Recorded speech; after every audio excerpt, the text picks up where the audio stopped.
sail was classified as top secret. Whatever we were doing out there, they didn't want anybody to know, not the Russians, not the Chinese, not the public, and certainly not the crew. We've been kept in the dark, fed the lie that we were heading out on a routine patrol, up and down the coast, they said, back in no time. That was before the storm, before the sea turned into a maelstrom and the night swallowed the sun. It was before the captain slit his throat, before the crew tossed themselves overboard, desperate to escape the nightmare. We've been fished out of the sea. My name is Walter Mills. I suppose I should probably use an alias, something to prevent the people above from finding me. But the truth is, I don't care. I spent my entire life caring, my entire life running from the shadows that sit above our government, from the puppet masters that pull the strings of the world. But I am out of time, and I mean that literally. I've got one foot in the grave. Doc says it's terminal. That means I don't have to worry about the wrong people finding me or the consequences of what I'm about to say. I can let you know and then I can go. The sail began like any other. Our warship was tied up alongside. The crew formed up in lines running from the jetty to the lower decks, storing it full of food and supplies. It began uniform, ordinary, then they arrived. The secret ones. Nobody seemed to know who they were, but when they came, they wore masks of crimson like balaclavas, without holes for the eyes or mouth. They shot past our line on the bow and told the quartermaster they needed to speak with the captain. And they did. I watched them from the edge of my vision, all six of them surrounding the captain, mumbling in words too quiet improperly to make out. The conversation lasted 20 minutes, and by the end, the captain was frowning.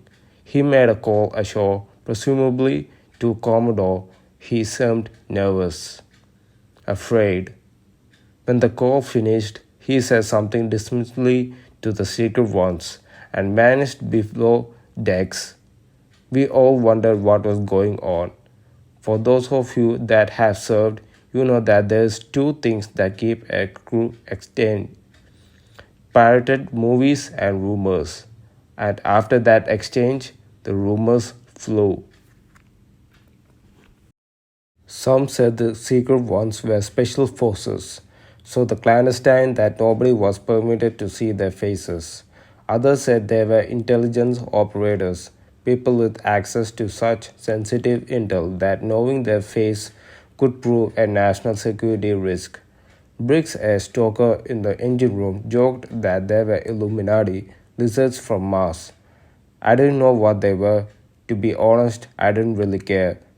I just wanted to get the sale over with so I could go home to see my wife, Abby, and our newborn Alice. For me, this was just a job, a stepping stone to a better life. And when we set sail, I still believed that. Then the ship dropped anchor, and then the crew was mustered into the hangar. The captain stood at the front with three of the secret ones on either side of him. They stood silent, gazing out at us behind their crimson masks. The captain cleared his throat and said that this was difficult for him to do, but prior to our departure, he received word that our mission had changed, that it was no longer routine, no longer what we expected. He passed a bottle of pills around. Each of us was instructed to take a pill from the bottle, to keep it safe, to keep it on our person at all times in case of emergency, but never to eat it otherwise. What is it, sir? Briggs asked in the back. Cyanide, the captain replied. Laughter rippled across the crew. Seriously, somebody else called.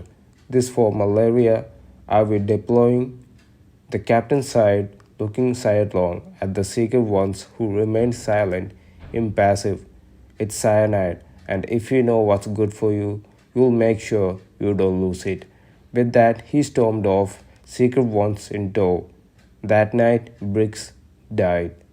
He tried the capsule, swore up and down that this whole thing was a dumb joke, that there was no fucking way they give us cyanide capsules when they didn't even trust us to clean toilets unsupervised. His last words: "It probably tastes like Smarties."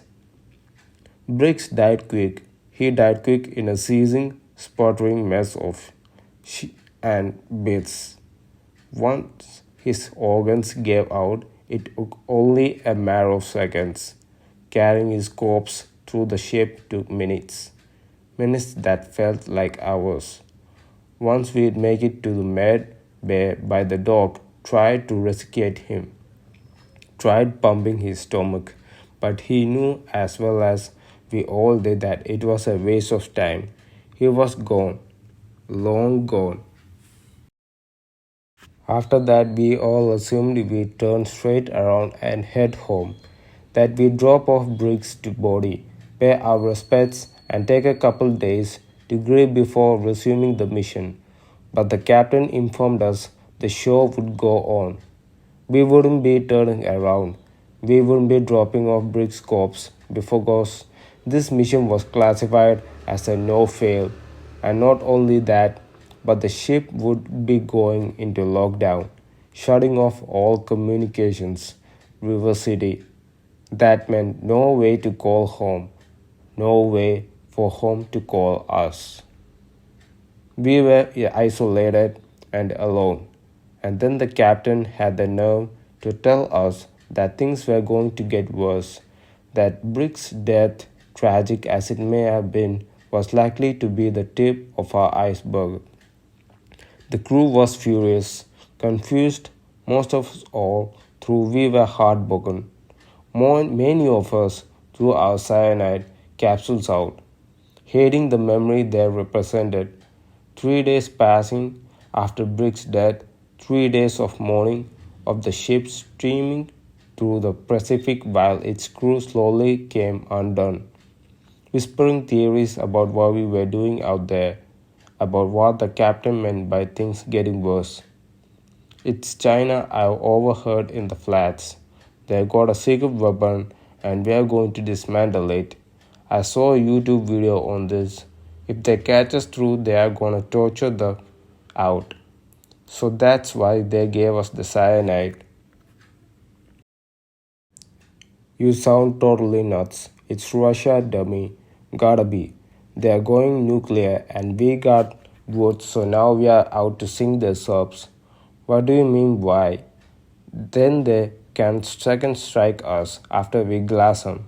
It ain't genocide if we got no choice. I didn't know what to think. I never experienced anything like this. And so I just woke up, did my watches, and went back to bed. Rinse, repeat. I tried not to talk about what was going on because every time I did, Briggs inevitably came up and the memory hurt like a knife to the gut. He and I had gone through basic together, sailed up and down the Pacific Northwest, and made a game of finding old coins in every port. So I just kept my head down, did my work. I was doing that work when the captain's warning came true. When things got worse, it was a night watch, and I had been steering the ship on the bridge. One moment we were sailing through smooth waters in a bright, cloudless night, and the next moment it all disappeared. Darkness stole the evening like a night switch set to off. I recall the watch officer moving onto the bridge wings and staring up at the sky, trying to discern if the moon had slipped behind a cloud. When he came back, he looked confused, shaken. It was odd to me because we had radars, so it wasn't like we were navigating blind. He called the captain and reported that the moon was missing, gone. Stay the course, the captain commanded. But, sir, click. The line went dead. The next morning, the sun never rose. The sky remained as black and haunting as the night before. Around this time, the secret ones began acting more bizarre, whereas before they more or less stayed put in their cabins. They now wandered the ship aimlessly. They'd mumble nonsense under their breaths as you passed them in the flats, run their hands over surfaces everywhere they went. Every so often, you catch a glimpse of them heading to the upper decks with a small horn radio and a portable antenna. They set it up and sit there for hours. Mostly they didn't speak into the microphone. They just listened to the static buzz of the speaker. Every so often, though, you'd hear them screech into the mic. Once I saw one crying into it, just weeping quietly, hands clutching the sides of their head. The crew's discussions became more erratic. Talk of the Russians or Chinese superweapons mostly vanished. And now the going theory was that we were making contact with aliens, that we'd located a downed spacecraft and were attempting to communicate with it. That's why the sky's gone all. It's alien cloaking technology designed to keep the craft hidden. If we get it first, then we'll be able to travel to different planets. This guy's in red work for Elon Musk, SpaceX. What do you mean? How do I know? I asked one. No way, I told you the Russians we were gonna nuke us, and now they did. Why do you think it's so dark, man? Nuclear weapon. All the ash and soot blotted out the sun. Neither theory was close to the truth. Nobody on board had any idea just how bad things were or how bad they were going to get. If we had, then we had staged a mutiny right then and there and turned the ship around, gone back the way we came, but we didn't. We sailed into the night. The following week passed in confusion and despair. The crew became more irritable. People who were usually chipper were suddenly snapping at one another, fighting over the little things. Errant comments became verbal meltdowns in the space of seconds. Cold coffee led to fist fights. Missing toilet paper left a sailor with a black eye and a bloody nose. But those were manageable problems, not so far out of the ordinary that we weren't equipped to understand them, to deal with them. What happened in the gym between Myers and Yandel, though, that was something none of us were equipped to deal with. Yandel was spotting Myers on the bench press. I didn't know what was said. I wasn't there. All of my information is second hand, but according to witnesses, an argument started when Yandel accused Myers of sabotaging their marriage. Words flew. Myers went to rack his bar, but Yandel kicked the bar down. 200 pounds. It nearly dissipated them. It'd been better if it had. Myers was still alive when the dog arrived. His neck had been severely badly hanging by strips of flesh, but his eyes were still moving. His throat was still choking. Yandel sat bawling in the corner, screaming that she didn't mean to, that she never wanted to hurt him, but couldn't stop herself. She screamed as they dragged her away, as they locked her up. Myers didn't live much longer. The dog put him out of his misery the fastest way he could think of, by finishing the job. The rest of the crew got to work cleaning up the blood. As for Yandel, she died an hour later. Turns out she never threw out a cyanide capsule, and she finally got her chance to use it. At the time, I felt awful for them, awful for Myers to suffer the way he did. and awful to Yendel because I knew exactly what she meant, that she never meant to hurt anybody, that some dark miasma had infected the ship, has seeped into our hearts and minds, and it made us angry and desperate. That night I thought of her, of what she must have looked like after she swallowed her cyanide capsule, of how easy it would have been to escape this nightmare if I never flushed mine. Then my thoughts turned to my wife, my daughter. Guilt filled my stomach like a pit of vipers, snapping at me for even thinking of leaving them behind. I drifted off. My dreams were messy things, hopeless, twisted. I dreamed of Brick's spirit wandering the ship, unable to find peace so far from home, trapped in a steel cage like a rat. When I woke up, my mind felt like mush. I stumbled through the flats like a zombie, each step more plodding and heavy than the last. My ears rang, my vision blurred. I half wondered whether I'd been drugged or if there was a carbon monoxide leak in the mess. But then something caught my eye. The Secret One's cabin. Their door was cracked open, barely. It was never open. I peeked in, spotting one of them sitting at a desk with their back to me. The lights were out. A low sound played in the room, something resembling music, but decidedly off-tune and agonizing, like a violin strings being stripped and sanded. I used it to cover my footsteps as I slipped inside, eyeing the secret one as it sat rigid in its seat. It wasn't wearing its mask, at least not properly. It had lifted up to its eyes, except it had none. No eyes, no nose, and only a tiny round hole that passed for a mouth. Heart pounding. I gazed at this thing in the night like from the flats, suddenly understanding why they were running their hands over everything on the ship. They were navigating, scouting.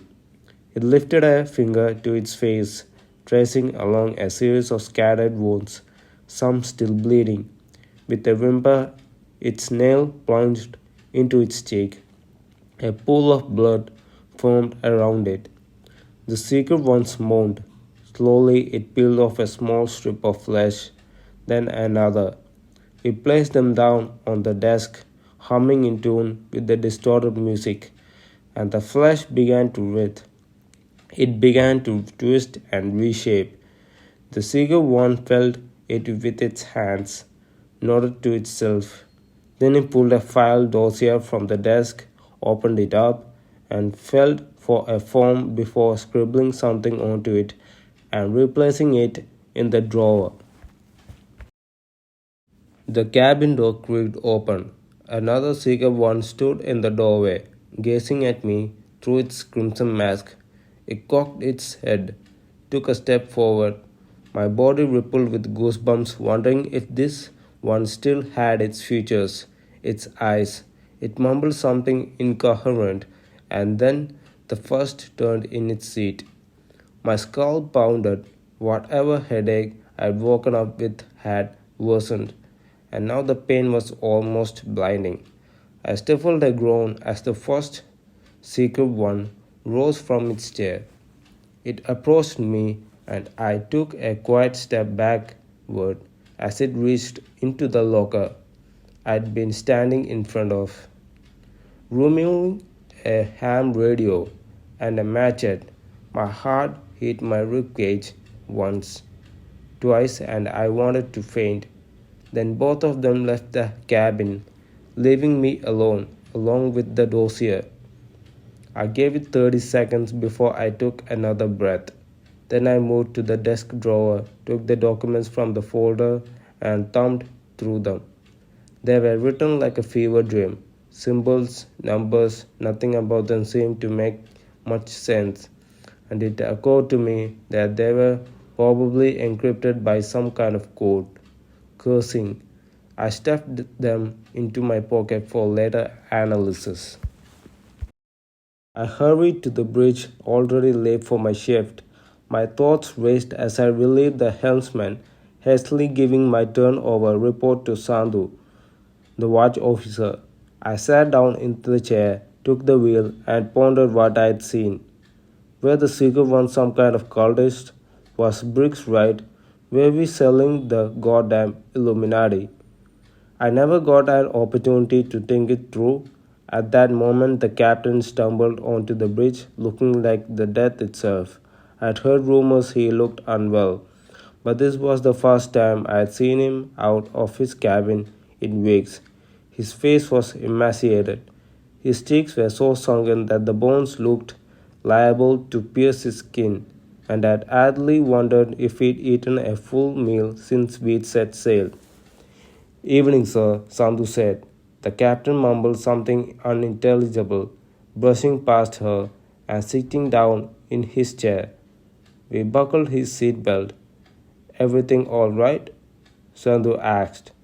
The captain looked at her, but he didn't seem to see her finger. His fingers gripped both sides of his armpits and his lips began to move. Goodbye, he said. I'm sorry? Goodbye, goodbye, and goodbye. The captain sat in his chair, repeating the word over and over again as tears leaked from his eyes. Better get the dog, Sandhu muttered. She picked up the phone, but before she could get the number dialed, an orange glow appeared beneath the bridge windows. Something flickering. Ma'am, Ramirez reported from Lookout. Those secret types just lit a bonfire on the gun deck. What? Sandhu rushed into the window, looking down in shock and rage. Then she moved to the bridge wing, calling down to the seeker ones to put the fire out. A moment later, she screamed, Ramirez looking out the bridge windows, suddenly turned and vomited on the deck. What's going on?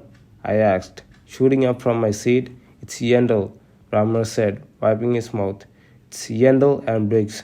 They're chopping up their damn corpses.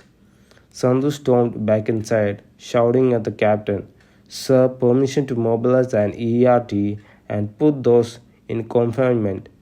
Goodbye, goodbye, goodbye. Sandhu cursed. She picked up the phone and dialed the executive officer, informing them that the captain had lost it and that the single ones were cutting up corpses, burning bodies. They needed to get people out there to shut it down now. People with weapons because the seeker ones had matches.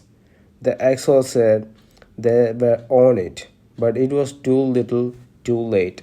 Somehow I already knew the seekers had already finished what they came to do. From deep in the night, the wind howled, screamed, a wave struck us broadside. A big one. It twisted the warp shaft like a rubber duck in the bath, knocking Ramirez sideways and tumbling Sandhu across the deck. I managed to steady myself against the helm console. Jesus Christ, Sandhu breathed. Everybody all right? I buckled my seatbelt. What the hell was that? Rogue wave, Sandhu spat. Been there weeks of perfect weather and then that comes out of nowhere. The sail is cursed. She grabbed the phone and began a shipwide announcement for a rapid survey, but she never finished the pipe. Another wave struck us, then another. Sandhu's head slammed against the center console with a sickening crack, and she fell into the deck motionless. I braced against the helm, my seatbelt squeezing painfully into my waist. Nearby, I heard Ramirez shrieking, praying. The captain continued to utter his refrain, Goodbye and goodbye. Lightning flashed. For the first time in weeks, I glimpsed the sky. Dark clouds spun around us as though caught up in a whirlwind, and in them swam faces, shadows. They gazed down at us, anguished. I saw Yendel and Briggs. I heard them scream and howl as through calling for somebody in a language that could only be described as blasphemous. Ramirez's body arched and twisted.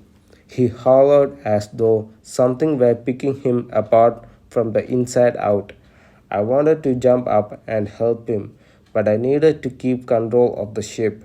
Abandoning the helm in a storm like this would mean certain death.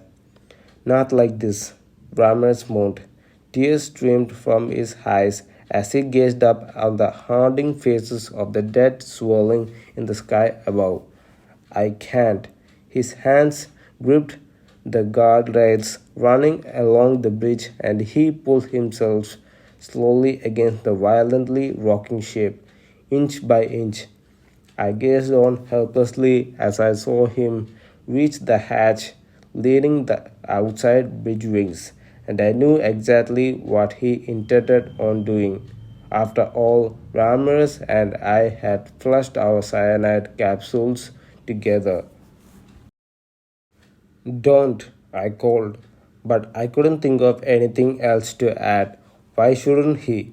Why shouldn't I join him? He paused, looked at me, then he pulled open the hatch, filled with the bridge with the deafening bass of the storm, and threw himself into the sea. I sat there dying in slow motion, the waves already vicious worsened. The swells now threatened to swallow the ship, reaching the height of skyscrapers as their walls of water crashed around us. The vessel's frame groaned, shrieked. It sounded as though the whole thing was moments away from splitting apart, and then another wave hit us, a Goliath. My neck snapped sideways as my seatbelt tore into my waist. Suddenly, down was up and down.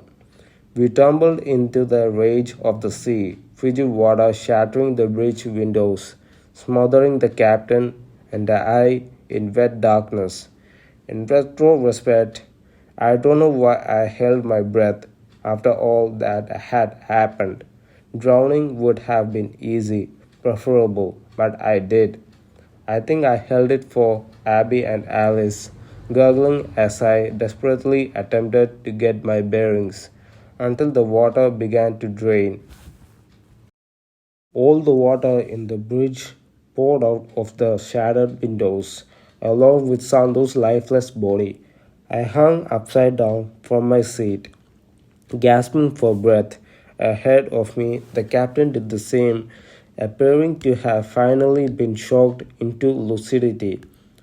Once more, he was no longer muttering goodbye. Now he was gazing straight ahead, and something was gazing back at him. Something titanic. It stared at him through the broken window, its eyes like three orbs of swirling obsidian. The captain reached into his pocket and pulled out his knife. It was meant to cut lines, to cut ropes. I wondered if he meant to fight that thing, to stage one final defense for him and his crew, but instead he pressed it into his throat. He jammed it into one side and with a gurgling groan gripped it across with both hands. His neck exploded in a shower of blood. The creature, seemingly satisfied, looked to me then. It looked to me and I looked back, deep into those eyes of swirling darkness. And in them I saw the abyss. I saw the void. It was as if something had bottled all the pain of humanity into a single point, compressed it down into something resembling a collapsing star, and then let it ignite. A new Big Bang, an entire universe built of our despair. I writhed and twisted in my seat. It felt like somebody had poured napalm into my skull, and I realized that that thing was inside of me, that it was tasting my thoughts, my memories. I clenched my fists and set my jaw, and I screamed my throat raw, but nothing lessened the agony. The cyanide, why the had I thrown out the cyanide? It would have been so easy. Abby, that was why. Abby and my little Alice, who would grow up without her father. I couldn't punch my ticket, not if it meant leaving them behind. My thoughts rebounded against the monster, the love I had for my wife and daughter struggling against all of its emptiness, struggling but winning. The napalm in my skull dissipated. The screams echoing from my mouth faded to gasping breaths. A voice reached me from somewhere distant and endless, and it told me to never return, to hold dear to what I have. Then, from beyond the shattered window, the monster's eyes glowed, and so did mine. I awoke floating on a piece of debris somewhere off the coast of Guam. The waves gently sloshed against my feet. There was no sign of my ship, my crew, or the monster we discovered in the middle of the sea. It was quiet and peaceful. Gulls squawked overhead, and a bell drew my attention. Some distance away was a small fishing vessel. It looked to have diverted course and was sailing in my direction, its crew members tiny dots shouting on the deck. They saved my life, but so did the monster in the sea, the monster I came to know as Eden. The documents I had taken from the secret ones were badly damaged and waterlogged, but they weren't unreadable. Translating them took time, but I managed. I had help from several individuals who I won't mention here for obvious reasons, but what we discovered was haunting and terrifying. We learned that the theory of evolution is missing components, that it's not telling the full story. It tells us life originated from the primordial soup. It says that we began as basic organisms crawling out of the sea, but what it doesn't tell us is that those organisms were miracles, they were births. A billion years ago, something came to our planet from the distant cosmos, a creature of unfathomable power. It settled deep in the ocean and began to create all manner of life forms, learning as it went. Eventually, these iterations led to the creation of humanity. In an effort to assuage its own loneliness, it did something it had never before attempted: shared fragments of its own mind, its own consciousness with the human race in an effort to accelerate our evolution. It backfired. That link to its mind proved unbreakable, even as it attempted to instill virtues within humanity, to inspire us toward love, compassion, and peace. We rebelled. Our basic instincts won out. We fell again and again into cycles of violence and war and murder. We poisoned Eden with our own corruption, but it persisted. It knew that to break its link to us would mean the end of humanity as we know it, that whatever empathy we would have would vanish. Like a mother, it couldn't let go. It believed we could be better. If not now, then eventually. But it's been too long. The wound has festered. It's gone untreated, and Eden is paying the price. She's dying, withering away. All our hatred and greed, our thirst for destruction, has reached a critical mass inside of her and is beginning to collapse, filling her with madness. The mother that birthed us is gone. A monster has taken its place. The secret ones know all of this. According to their documents, they believe that she intends to finally cauterize her wound, to put an end to humanity before we can put an end to her. The intention of the sale was to strike first. The terrifying thing is they didn't seem to know what would happen when she died. Would she merely sink to the bottom of the ocean, rotting away across decades? Would all that madness leak out of her infecting the world in a miasma of insanity. There were plenty of variables they seemed unable to account for, but there was one certainty that they were absolutely sure of, that we would lose our connection to her. We would lose our love, our empathy, our souls, and to them survival was worth that. I don't think so. I don't think so because my empathy is the only reason I'm writing this today. My love for daughter saved me that night, and Eden looked me into my eyes, even so filled with human corruption as she was. Part of her saw my need to see my family again, to care for them. I believe that's why she let me go. She saw that though much of humanity had fallen to selfishness and greed, there were still those among us who carried her torch. There were still those with love in our hearts, and it's because of that I believe there was still love in hers. But that was many years ago, and now times have changed. Humanity has grown more twisted, more corrupt than ever. All around me, I see love drying up, empathy smoldering in the embers of selfishness and unrest, and I cannot help wonder if the Seeker ones succeeded in their mission. I can't help but wonder if Eden is finally dead.